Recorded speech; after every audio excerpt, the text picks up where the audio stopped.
સુરેન્દ્રનગરમાં જીબી દ્વારા underground cable work કામગીરી પૂરજોશમાં ચાલી રહી છે।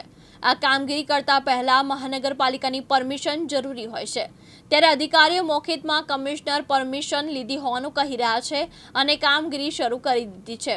રસ્તા ખોદતા પહેલા સિમેન્ટ રોડ, ડામર રોડ, બ્લોક કાઢી ખાડા ખોદી કેબલ લાઈન નાખી રહ્યા છે અને આ કામગીરી પેટા કોન્ટ્રાક્ટર મજૂરો દ્વારા કરાવી રહ્યા છે।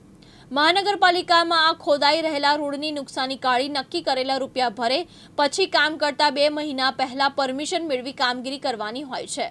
એ બદલે કોઈ પરમિશન કાગળ વગર કામગીરી ચાલુ કરી દીધી હોવાથી જાગૃત નાગરિકે કલેક્ટરને આવેદન આપી રજૂઆત કરી છે। ત્યારે આજરોજ ફરી કામગીરી કલેક્ટર કચેરી ગેટ પાસે ચાલી રહી હતી, ત્યારે આમ આદમી પાર્ટી શહેર પ્રમુખ તથા લોકસેવક કલ્પેશ શાહે કોન્ટ્રાક્ટર પાસેથી નગરપાલિકા પરમિશન લીધી હોય તો તેના કાગળ માંગ્યા।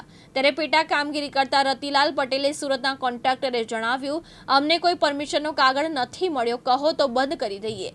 અધિકારીઓ પ્રારંભ જવાબ આપવા તૈયાર નહોતા, પરંતુ અંતે એક અધિકારીએ કહ્યું, સોમવારે આવશો, તમારા તમામ કાગળ આપવામાં આવશે। જીબીના મુખ્ય અધિકારીને નગરપાલિકાની મિલીભગતના આક્ષેપોની વચ્ચે કલેક્ટરે પણ તપાસના આદેશ જારી કરી દીધા છે।